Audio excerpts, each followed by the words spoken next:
Glória a Deus, com grande alegria que eu cumprimento os irmãos com a graça e a paz do Senhor Jesus, amém? Já falamos com Deus por meio dos louvores, das orações, e agora queremos ouvir a sua voz por meio da sua palavra.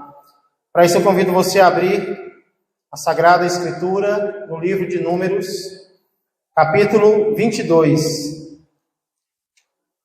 Números é o quarto livro da Bíblia. Gênesis, Êxodo, Levítico, Números. Números, capítulo 22. Vamos ler os versos de 1 a 6. Aproveito para dar as boas-vindas a cada um dos irmãos, também aqueles que nos visitam, também aqueles que não puderam vir, mas estão nos acompanhando por meio das redes sociais. Que todos sejam abençoados pelo nosso Deus. Livro de Números, quarto livro da Bíblia, capítulo 22. Vamos ler os versos de 1 a 6, tá bom? Diz assim a palavra do Senhor. Números 22, 1 a 6. Tendo partido os filhos de Israel, acamparam-se nas campinas de Moabe. Preste atenção. Além do Jordão, na altura de Jericó. Viu, pois, Balaque, filho de Zippor, tudo o que Israel fizera aos amorreus. Moabe teve grande medo deste povo, porque era muito. E andava, preste atenção, angustiado por causa dos filhos de Israel. Vou repetir o verso 3. Moabe teve grande medo deste povo, porque era muito, e andava angustiado por causa dos filhos de Israel.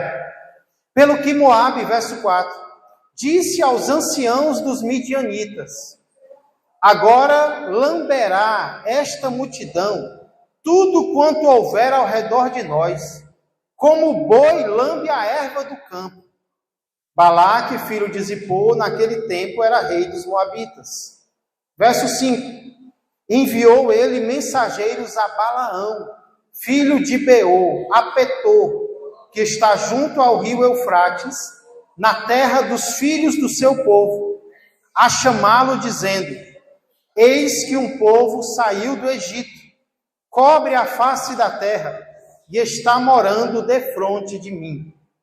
Vem, pois, agora, rogo-te, amaldiçoa-me este povo, pois é mais poderoso do que eu, para ver se o poderei ferir e lançar fora da terra, porque sei que a quem tu abençoares será abençoado, e a quem tu amaldiçoares será amaldiçoado. Curve sua cabeça e vamos orar mais uma vez. Pai amado e Pai querido, obrigado, Senhor, por este local. Obrigado, Senhor, por este ambiente no qual o Senhor é Rei, no qual Tu és o nosso Senhor, Tu és o nosso governante, Tu és o nosso Salvador, Tu és o nosso controlador, Deus. Então agora nós confiamos em Ti a nossa vida, nós confiamos ao Senhor a nossa mente, o nosso coração, os nossos ouvidos e a nossa boca. Tudo agora pertence a Ti, Pai, e não a nós. Que o Senhor abençoe este momento no qual vamos meditar na Tua palavra que acabamos de ler. Que o Senhor nos dê compreensão dela e também transformação através dela e do Teu Espírito Santo que habita dentro de nós. Transforma-nos mais e mais a Tua imagem e semelhança. Por tudo isso eu peço e agradeço. Em o nome de Jesus Cristo. Amém e amém. Aplauda o Senhor bem forte. Glória a Deus. Você tem medo de fantasmas? Será que você ainda tem medo de fantasma? Nós sabemos que o medo de fantasmas é uma característica típica da infância. É uma característica típica das crianças. Inclusive, eu não sei vocês, mas eu tenho que confessar que eu não conto as noites que eu passei em claro, com medo de assombração. Não podia assistir um filme de terror que ficava a noite inteira pensando. Só o que me protegia era o lençol, porque com o lençol o fantasma não pega a gente, né? Então eu me embrulhava todo, pingava de suor, com medo de fantasma, com medo de assombração. É por isso que uma das principais funções dos pais, aquilo que os pais muitas vezes gastam muito tempo com os filhos, é mostrando que eles não precisam ter medo de determinadas coisas, porque elas não existem. Quem é pai, quem é mãe aqui sabe que muitas vezes você precisa explicar para o seu filho que não tem nada no escuro, que ele pode ir no banheiro tranquilo e não vai ter ninguém para pegar ele lá. Então, o medo de fantasmas é uma característica típica das crianças. Porém, será que são apenas as crianças que acabam tendo medo do que não existe? Ou será que muitas vezes nós, mesmo depois de crescidos, mesmo depois de grandes, não acabamos tendo medo daquilo que não deveríamos ter? Será que não?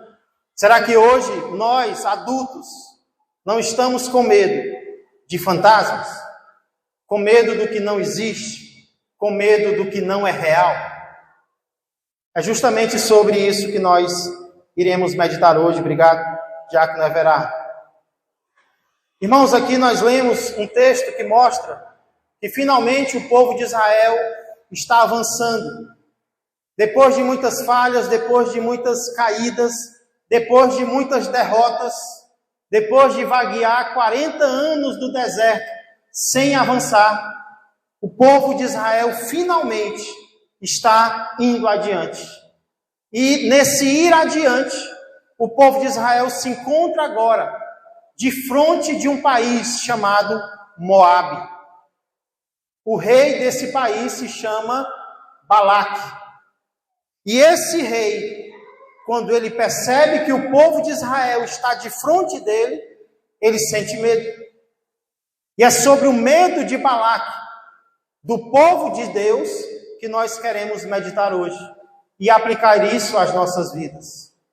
Porque aqui nós vemos tanto a causa, como também a consequência que o medo pode trazer na minha vida e na sua vida. Então preste atenção, porque primeiro aqui no texto eu vejo a causa do medo de Balaque. O motivo, e parece algo até irônico, parece até algo cômico. Você vai entender por que eu estou dizendo isso. Vamos ler novamente os versos de 1 a 6, de 1 a 4, para nós vermos a causa do medo deste rei. Verso 1 diz: tendo partido os filhos de Israel, acamparam-se nas campinas de Moabe, além do Jordão, na altura de Jericó. Viu, pois, Balaque, filho de Zippor, tudo o que Israel fizera aos amorreus. Moabe teve grande medo deste povo, porque era muito, e andava angustiado por causa dos filhos de Israel. Pelo que Moabe disse aos anciãos dos midianitas: agora lamberá esta multidão tudo quanto houver ao redor de nós, como o boi lambe a erva do campo. Balaque, filho de Zippor, naquele tempo, era rei dos Moabitas. Irmãos, as notícias das vitórias de Israel se espalham por toda a terra, que nem o vento. Isso chega aos ouvidos de Balaque. E agora qual é o medo de Balaque, rei de Moabe? É que assim como Israel derrotou outros reis, ele também venha a derrotar o meu reino, o meu país. Principalmente porque Balaque ficou sabendo do que Israel tinha feito com os amorreus. E olha que interessante, os amorreus haviam conquistado os moabitas. Então Israel ganhou do inimigo dos moabitas. Então imagina o medo que agora Balaque tinha. Esse povo de Israel é tão forte, mas tão forte, que ganhou do povo do qual eu não consegui ganhar. Por causa disso, a palavra de Deus diz no verso 3 que Moabe teve medo. Mas quanto medo Moabe teve? De acordo com o verso 3, foi um medo pequeno, foi um medinho. Verso 3 diz: Moabe teve grande medo. Um rei ficou com grande medo do povo de Israel, porque era muito. E o texto diz mais: e andava angustiado por causa dos filhos de Israel. Irmãos, olha o que de forma geral os inimigos do povo de Deus sentem por causa dele. Às vezes, nós cristãos, evangélicos, convertidos ao Senhor, ficamos apavorados com os demônios, ficamos apavorados com os inimigos, ficamos com medo do que podem fazer contra nós. Mas olha quem estava apavorado com quem? Eram os inimigos que estavam apavorados com o povo de Deus. De forma geral, é que nem animal. Às vezes a gente morre de medo do animal, sem saber que o animal está morrendo de medo da gente. Né? Se a gente fizer assim, o cachorro já corre. Aí a gente está com medo. Se ele perceber que nós estamos com medo, aí ele avança. Mas na verdade quem está com medo é o próprio bicho. Então os inimigos, os moabitas, estavam com grande medo do povo de Israel. E muitas vezes nós temos medo dos inimigos, mas o nosso medo é desnecessário. Porque quem deveria ter medo eram os nossos inimigos de nós, porque em nós habita a presença do Senhor. Mas sabe o que é interessante, irmãos? É que não era apenas o medo do povo de Deus que era desnecessário. O medo dos moabitas também era desnecessário. Isso é muito importante nós entendermos. Os moabitas não precisavam ter medo do povo de Deus. Por que não, pastor? Se o povo de Deus havia derrotado vários reis, havia conquistado já vários reinos, por que que esse povo agora, governado por Balaque, não precisava ter medo de Israel? Você vai descobrir a resposta agora, abrindo a sua Bíblia, em Deuteronômio, capítulo 2, verso de número 9.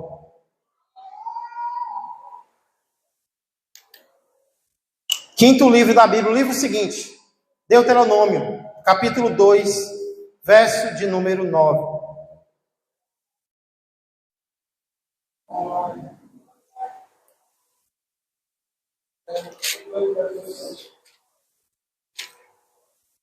Diz assim, Deuteronômio 2 e 9.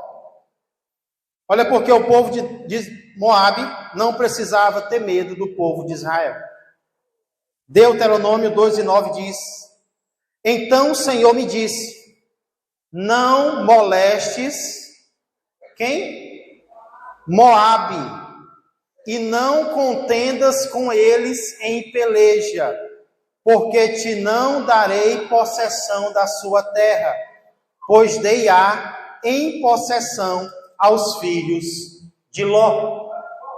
Moisés está aqui relembrando o que Deus havia dito para ele no passado em Números. E Deus havia proibido o povo de Israel de fazer mal aos moabitas.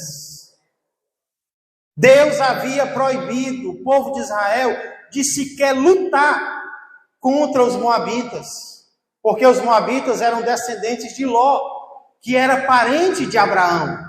Então era como se fossem parentes, e Deus não queria que parentes brigassem entre si. Então Moabe estava com medo de algo que não poderia acontecer. Porque o povo de Israel não ia lutar contra eles. O povo de Israel não podia lutar contra eles. Mas os moabitas estavam com medo. Estavam com medo de quê? De algo que não ia acontecer. De algo que não podia acontecer. Eles estavam com medo de um fantasma.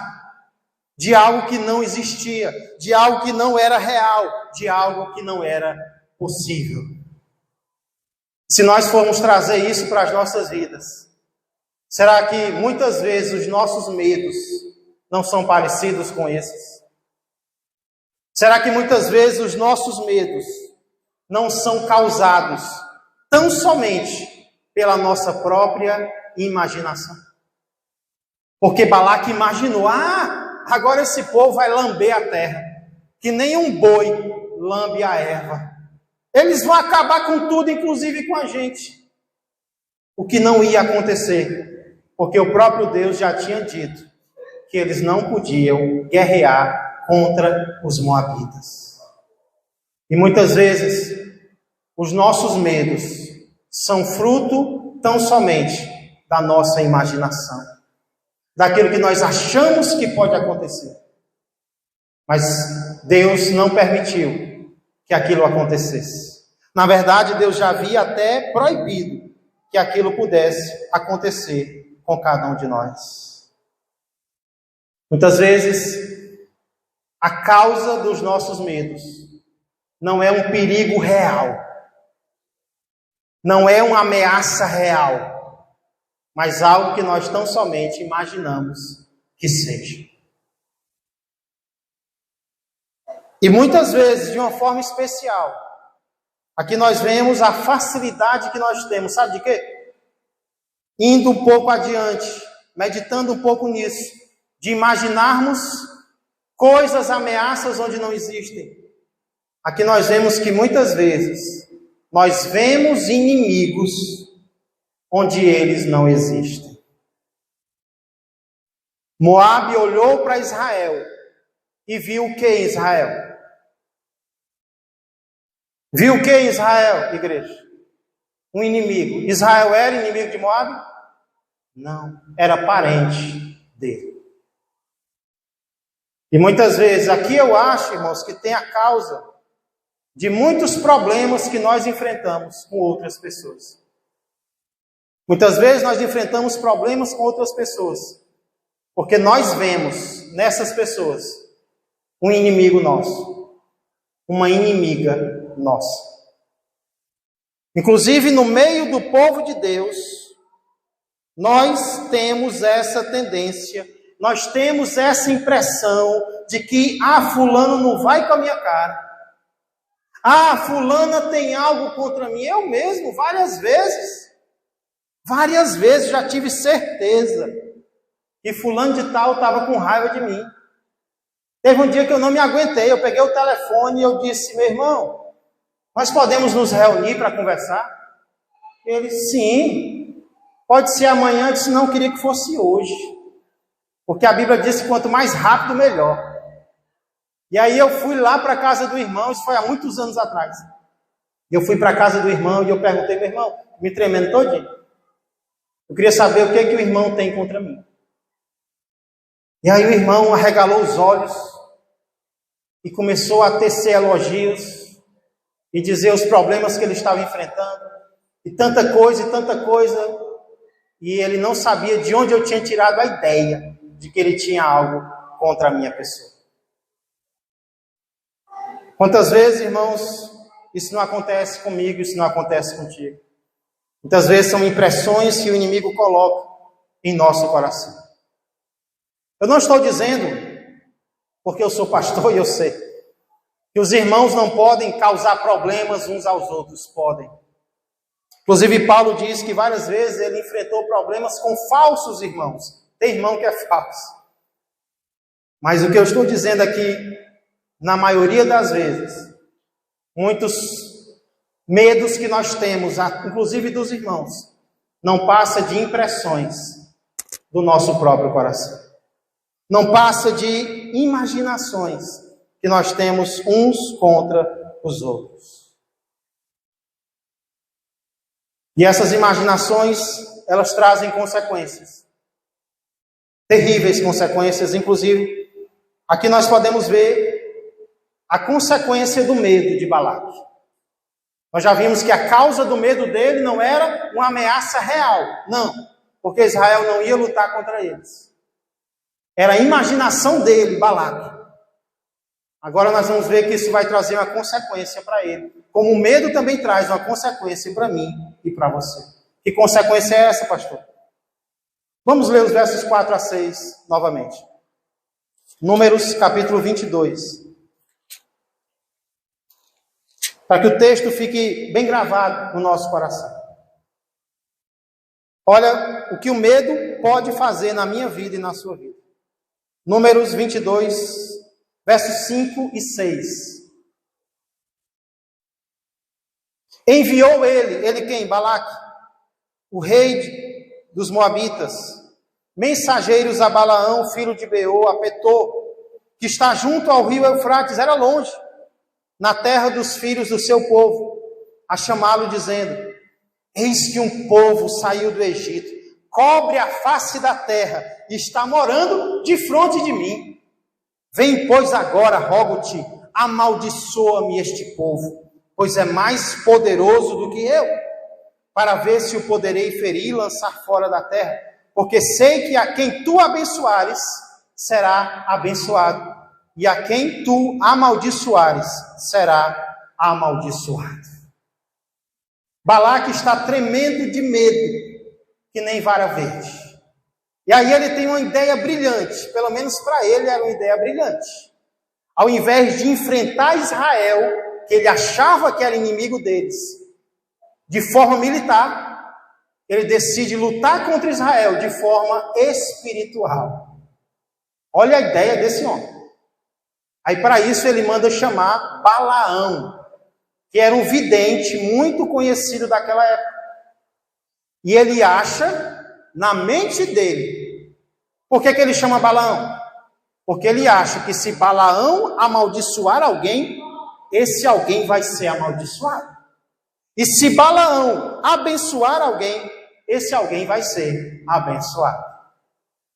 Essa é a expectativa de muitas pessoas que querem amaldiçoar o povo de Deus, achando que qualquer maldição vai pegar em nós. Mas o texto vai mostrar que de fato não funciona. E o próprio Balaão vai dizer: não dá para amaldiçoar aqueles a quem Deus abençoa. Mas hoje eu queria chamar a sua atenção para as consequências do medo de Balaque. O que foi que o medo de Balaque causou, pastor? Em uma palavra: desperdício. O medo causa desperdício. Desperdício de quê, pastor? Primeiro, aqui nós vemos que o medo causou desperdício de tempo. Imagina Balaque gastando tempo pensando no problema que ele estava enfrentando. Você imagina Balaque gastando horas e horas pensando no problema que era o povo de Israel que ia derrotá-los. Agora imagina Balaque gastando tempo pensando na solução para o problema que ele acha que tem. Parece ou não conosco? Quantas noites nós já não perdemos pensando em um problema que nós achávamos que tinha, para depois de descobrir que esse problema não existia? Ah, mas o que eu vou fazer? Se, quando, como, por quê? Aí quando ia ver, o problema já tinha sido resolvido. O problema nem real era. Recebeu um diagnóstico, faça um exame. Já pensa que é o quê? Já pensa que é coisa boa, né?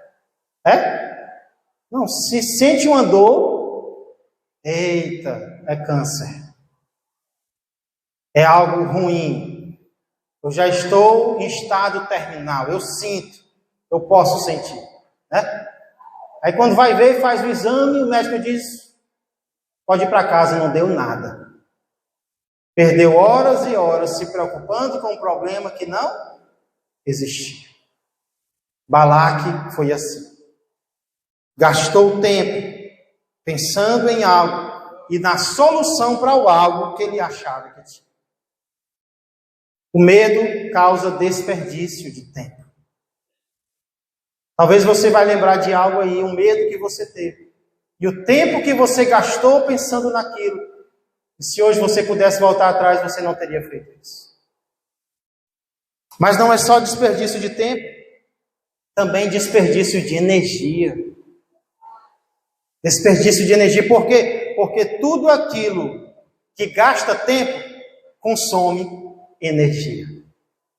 Você pode prestar atenção. Quando tem alguém que pensa demais, e muitas vezes pensa demais em problema, essa pessoa não tem energia para fazer algumas coisas. Perdeu a energia, o que é que fulano não tem energia para fazer nada? É porque ele já está muito ocupado pensando em problema que ele não tem. Pensando em problema que não é real. Esgota a nossa energia, pessoal. Não tem ânimo para fazer nada, para fazer o que deve fazer, o que pode fazer. Porque já está pensando em 2030, como é que vai ser em 2030? Uma vez, uma irmã me procurou aqui depois do culto, há muitos anos atrás. E ela, pastor, estou muito preocupada. Eu, vixe, o que será? Muito preocupada, pastor. E agora, o que eu faço, pastor? Eu, o que é, irmã? Ela, pastor, meu marido morreu e ele deixou uma pensão. E aí a minha filha recém-nascida, eu fico pensando, como é que vai ser, pastor, quando ela completar 18 anos? Aí eu olhei assim, porque se eu casar de novo, pastor, minha filha vai perder a pensão quando ela completar 18 anos. Aí eu respirei fundo, fui explicar para ela o que é fé. Uma, você está com medo de perder um salário. Deus pode te dar 3, Deus pode te dar 4, Deus pode te dar 5, mas não se preocupa com o que vai acontecer daqui a 10, 15, 20 anos, não. Ela estava se preocupando com algo, perdendo energia com algo que estava longe de acontecer. E aí nós vemos que Balaque, ele também desperdiçou pessoas. Porque o nosso medo, ele não afeta somente a nós. O nosso medo afeta também a quem está ao nosso redor. Você já percebeu isso? Foi o que Balaque fez. Enviou pessoas para irem procurar Balaão, que ficava a 10 dias de distância. Então ele chamou pessoas para se envolver com o medo dele. Se nós não tivermos cuidado, o nosso medo vai influenciar negativamente as pessoas que estão ao nosso redor. Aí daqui a pouco é você com medo, e fulano com medo, e cicrano com medo, porque você está com medo. Sem falar que Balaque também desperdiçou dinheiro. O medo faz a gente desperdiçar dinheiro. Os capítulos seguintes vão falar de somas grandiosas que Balaque vai dar para Balaão amaldiçoar o povo de Deus desnecessariamente, porque ele não vai conseguir. E aí o medo vai fazer a gente gastar o que não tem. Gastar o que tem e o que não tem para resolver um problema que não existe. É algo muito sério, irmãos. Por isso nós vemos que o medo de Balaque foi destruidor. E é isso que muitas vezes o medo vai fazer na minha vida e na sua vida. Ele vai nos destruir. Ele vai nos consumir. É claro que às vezes o medo é bom. O medo é bom, pastor, se ele te fizer correr para Deus, ele é bom. Mas muitas vezes o medo acaba fazendo o contrário. Faz o ser humano fugir de Deus, que nem Adão e Eva quando pecaram. Fugiram de Deus. Então, é feio ver um rei agindo assim, que deveria ser um homem de coragem, um homem que pensa nas coisas, tremendo de medo de um problema que não existe. Agora imagina, se é feio para um rei pagão viver com medo, imagina para um cristão viver com medo. Cristão que diz ter Jesus no seu coração e confiar nele como seu Senhor e Salvador. É por isso que o medo não é para mim e não é para você. Se eu fosse colocar um tema na mensagem de hoje, o tema seria cuidado com os seus medos. Pastor, como é que eu tenho cuidado com os meus medos? A Bíblia cita alguns remédios para combater o medo. E eles são distribuídos gratuitamente. Primeiro remédio. Não acredito não, isso. Eita, Deus, me arrepiei agora. Primeiro remédio para combater o medo é a fé. Eita, Wilson, deixa Deus te usar, meu irmão. Hoje é o começo de uma grande jornada na sua vida, viu? Eu creio. Rapaz, o homem acertou o que eu ia dizer. Em Marcos capítulo 5, verso 36, Jesus disse para um pai que acabou de saber que a filha dele havia morrido as seguintes palavras: não temas, crê somente. Alguém aqui deixou um parente morto em casa? Literalmente falando? Talvez você tenha um problema, mas eu creio que o meu problema e o teu problema não se compara com um pai que acabou de perder a sua filha de apenas 12 anos. E para ele Jesus disse: não temas, não tenha medo, tão somente creia, tão somente acredite. E Jesus sabia porque ele estava dizendo isso, porque ele sabia o que ele ia fazer naquela casa. E o que ele fez foi ressuscitar, voltar aquela criança à vida.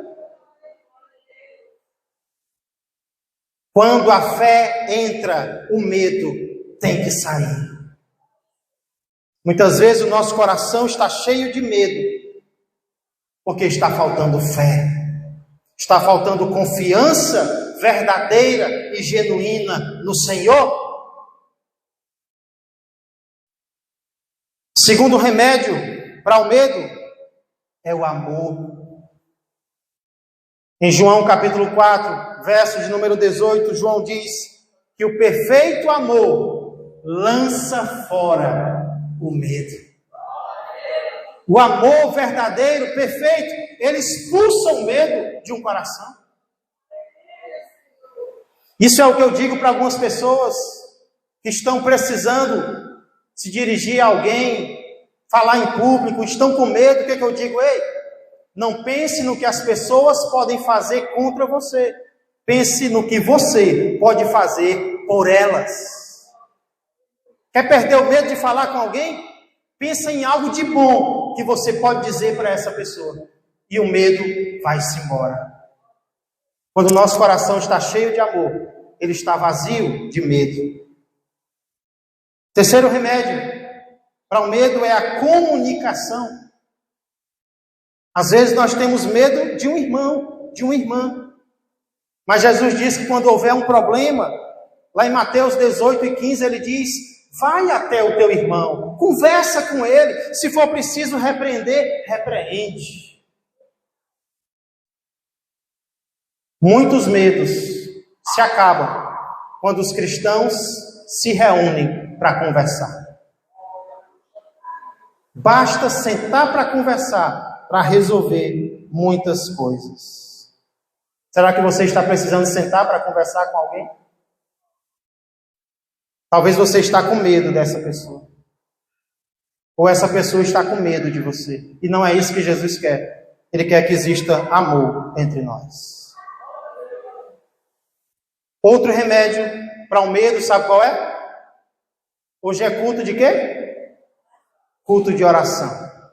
Em Filipenses capítulo 4, verso de número 6, o apóstolo Paulo diz: não andeis ansiosos por coisa alguma, em tudo, porém, sejam conhecidas diante de Deus as vossas petições, pela oração e pela súplica.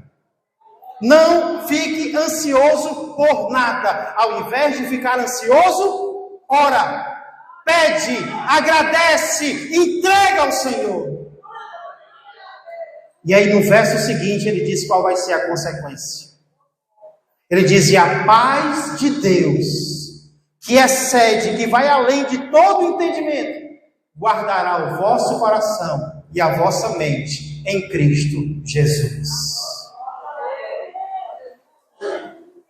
Você pode ficar ansioso se quiser, mas você também pode entregar a sua ansiedade para Deus, o seu medo para Deus, e receber em troca a paz dele, que excede todo o entendimento. É como uma frase que eu li e gostei. Ela diz assim: preocupação é uma conversa que você tem consigo mesmo sobre coisas que você não pode resolver. Preocupação é uma conversa que você tem com você mesmo sobre algo que você não consegue resolver. É ou não é? Você está preocupado, você fala com quem? Com você mesmo. E o que você diz para você? Eu não consigo resolver. Já a oração é uma conversa que você tem com Deus sobre coisas que Ele pode resolver. A escolha é: ou eu fico preocupado e não resolvo nada, ou eu oro e Deus resolve por mim. Vamos orar.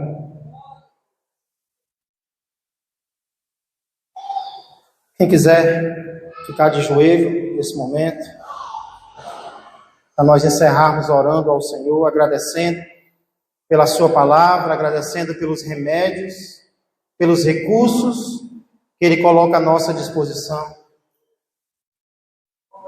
Pai amado e Pai querido, obrigado, Senhor.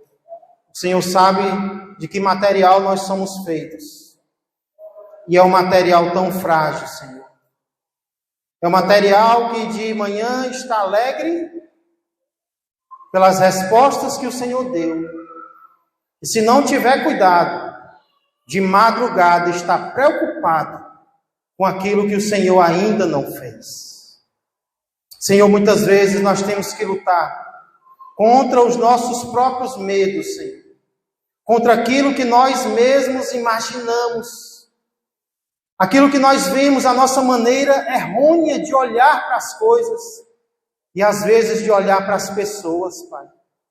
Nós trazemos sofrimentos para nós mesmos e sofrimentos também para quem está ao nosso redor. Balaque foi assim, Pai. Foi um rei tolo. Foi um rei tolo porque acreditou que o povo de Israel era inimigo dele, quando na verdade o Senhor já tinha garantido que não seria. Pai, quantas vezes nós estamos assim, lutando contra inimigos imaginários, Pai, que nós mesmos criamos. Estamos lutando, Senhor, muitas vezes contra parentes. Oh, Senhor, nos perdoa. Contra irmãos em Cristo amados. Oh, Senhor, nos transforma. Nos faz entender, Pai, o que é que nos fortalece. E o que nos fortalece, Pai, é o amor.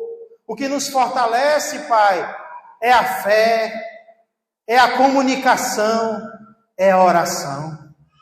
Então agora vem abençoar o teu povo. Vem abençoar esse teu servo, essa tua serva, que estava angustiada por algo, Pai, para o qual o Senhor já tem a solução, Deus. Muito obrigado, Deus, porque em Ti nós podemos confiar.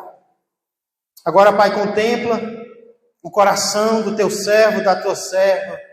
Contempla, Senhor, aquilo que quer trazer preocupação, aquilo que quer trazer angústia, aquilo que quer trazer medo. E repreende agora na autoridade do nome do nosso Senhor e Salvador Jesus Cristo, o Rei dos Reis e o Senhor dos Senhores. Ó Pai, se é uma enfermidade, eu oro agora, Pai, para que ela seja curada em nome de Jesus. Pai, se é uma porta fechada, e se for da tua vontade, se for o melhor, eu peço agora, Pai, que essa porta se abra para que o teu nome seja honrado e glorificado, Pai. Se é uma dor de cabeça, se é uma dor no coração, se é uma dor nos ossos, se é uma dor nos rins, seja lá o que for, Pai, se for câncer, eu peço que o Senhor retire agora na autoridade que há no nome de Jesus. Pai, opera milagres agora, eu te peço. Vai lá no coração do parente, Pai, o coração endurecido, e quebranta o coração agora, que este parente sinta a tua presença agora, onde quer que ele esteja, sinta saudade de ti, sinta saudade da tua casa, desejo de voltar, sede do Senhor. Eu sei que o Senhor tem poder para fazer isso, Pai. Pai, sei com o nosso país, une o nosso país, Pai. Faz aquilo que só o Senhor tem poder de fazer. Traz paz, traz tranquilidade, traz prosperidade material e principalmente espiritual, Pai. Que mais e mais almas estejam se convertendo ao Senhor. Obrigado por cada um que aqui chegou e que vai sair, Pai, com a bênção que o Senhor concede. Porque assim nós cremos, Pai, que todos aqueles que te buscam são recompensados pelo Senhor. Glória a Deus. Antes de encerrar, eu queria perguntar se tem alguém aqui essa noite